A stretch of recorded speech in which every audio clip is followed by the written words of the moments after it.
Welcome back to the channel. It's great to see you. Today we're talking about networking. Where are you at today? You're not I'm in home. Breckenridge, are you? You're No, I'm home? not in Breckenridge. I'm at home in Snohomish, Washington, about an hour north of Seattle. Sweet. Well, welcome back to the daily life of a real estate retiree. Hmm. So what's going on? We're going to talk about networking. That's a big part of how I got my start. Imagine it was very important for you in your start. 100%. So, and there's something that you had mentioned that you'd want to talk about. So let's jump into it. What are your thoughts on networking? How important is it? And where do you start? I think the big thing here is a lot of people are super nervous about doing networking, which I was at the beginning. But as I'm, further along in the business, 10 years, whether it's on the investing side or the real estate agent business, it's amazing how many people that I know that are from the years past. They're going to meetups, a friend, through conferences, whatever it was. So the benefit of it, you may not realize it at the time, but it's something that you're just planting a bunch of seeds, and at some point, it's ultimately going to pay off. So, in terms of should I do it? Because I know a lot of people are nervous. It's like the number one thing you should be doing starting out, and because you're going to learn from other people as you're growing together, but you could get mentors along the way, because I know you have. I've gotten mentors out of that. So it's a huge burst. It'll shorten the amount of time it's going to take to get to your target destination. Going to the events, whether it's a real estate event or a business event, that's important. But if you don't do anything with it when you're there, you just sit in the back of the room, it's not going to be very beneficial, at least from my experience, because I've done that a couple times. I don't know about you, but I never really got anything out of those other than a couple notes. Have you ever done any networking beyond the real estate event? Like Oh going to yeah. an event? Yeah, so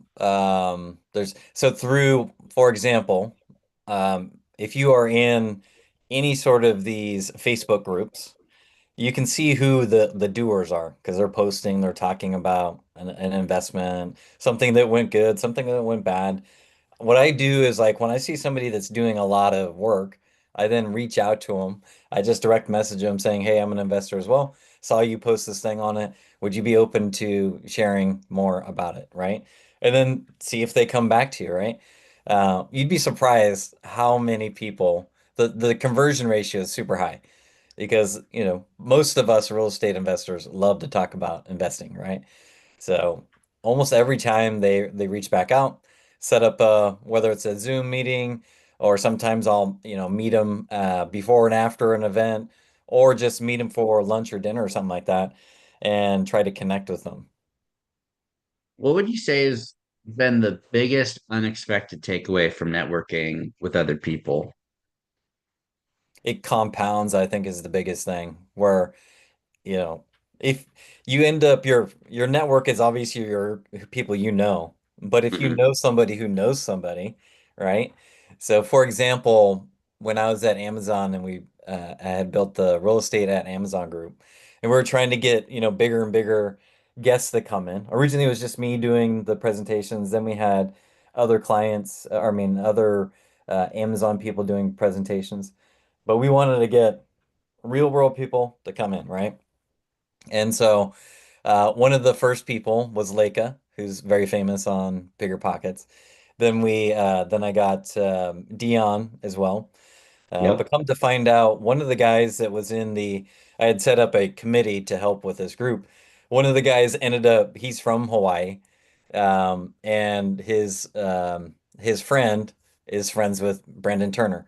So the goal was, how do we get Brandon Turner on the show?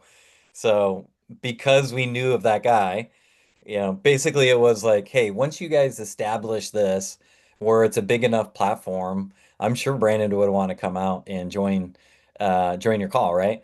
And about a year later after trying to set that up, we had built it to over 1,000 people, and then it just made sense where, we the friend of the friend proposed it to Brandon, and then he ended up hopping on the call. It was amazing. That's big time. Yeah. Very cool. As far as Your networking experience today, is this something you're still actively doing, or since you're retired, is it just a thing of the past? It's still very active. A lot of the ones I'm doing now are, so I'm in other masterminds, because I'm always trying to learn. So I'm in a mastermind that has a minimum net worth requirement to get people that are at your level, and most of them are above my level, so I can learn from them and share my experiences and grow together. But it is constant networking. So you and I are going to go, and you're presenting at the in 2 weeks, 2 weekends from now, the one rental at a time community. So when I'm there, I'm trying to meet more people throughout the entire event. Obviously, it's fun to hang out with people I already know, but I'm always trying to learn from other people, especially as we're building out this channel. It's great to talk to other people on the come up on how they're getting there and share their stories with other people. Yeah, I imagine you're gonna jump from like 50 to probably 70 or 80 subscribers after that event. Exactly. Yeah, it's amazing. To get to 30, I think, because I was pretty quiet about it. To get to 30 took me like a couple of years because I was shy about it. Now I'm like, with you helping and Mark and other people, the goal here is to do two lives a week and then actively asking for people, hey, if you're interested in this, please sign up. So basically this month we went from 30 to 50, which for most people are like, man, that seems easy. It's actually much harder than I thought it was going to be. Even if you tell somebody, hey, if you're interested, sign up, they don't always sign up, right?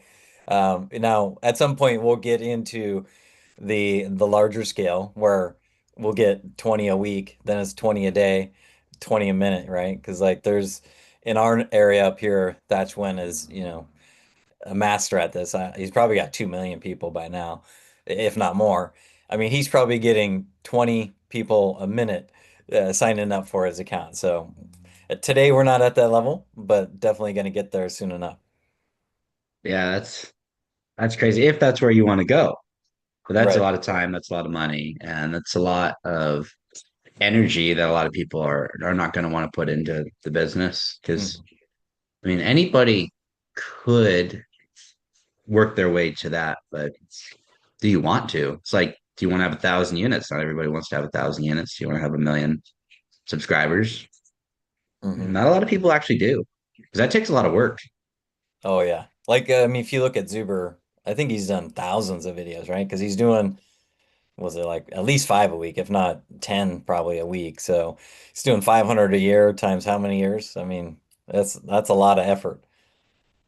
Jeez, yeah, I don't want to do that. I mean, it's amazing that he can do that, but Mhm. that is a full-time job for sure. One question I do have for you, and this is what spurred this topic was, gosh, this probably was 2020, I believe. I got you reached out to me, cold call me about a property I was living in and seeing if I wanted to sell it. And that's how we very originally met, was you asking, because I think my property was getting upzoned. And so you're asking me about my property.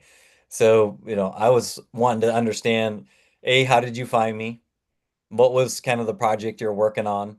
And how did you go about doing that? And at the time, I think you were probably 18, 19 or something like that. So, how did you get over like doing, because most people hate cold calling, right? So, how did you find me? Why were you doing it? And then how did you overcome that the fear of cold calling? Was that in Tequila? That was my South Seattle property. Yeah. You must have been my property neighbor. Had to have been. Okay. So I made a habit of calling all my property neighbors, and you were one of them. But your number was on Google. I found it, I called it, and that was that. I mean, I That's like doing what's called a land assemblage. hmm So let's say in my right hand is a duplex, and next to it's a duplex. Well, now I got 4 units. I like putting stuff together like that. right. That's That's my interesting because I'm doing the same thing right now. I've been talking to the neighbor to what's that, the west of me. I've been trying to buy her property for, geez, probably 5, 6 years now. mhm. Because when you start doing this assemblage, obviously, increases your lot size and what you can do with it, right? Most of that property is vacant land, and then if I'm able to buy her property, we would have access points off of two different streets. So, which is nice because where I'm at, it's kind of a narrow property, and fire departments want the ability to turn around. There's not, they can do Yeah, what's that'd be called much more desirable.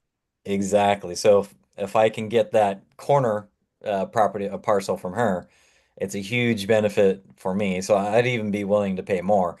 And then there's another guy to the next to me, which he's actually on the corner of the two cross streets. So if I add those three together, I mean, I could put at least 20 units, if not more, on those. Probably more like closer to 30, actually. Wow. Yeah. Well, I mean, that's a huge business model. I try and do it here in Moses, and like I bought a 12 and then 15 and a 5 and trying Mhm. to scale up the land assemblage play. So that's awesome.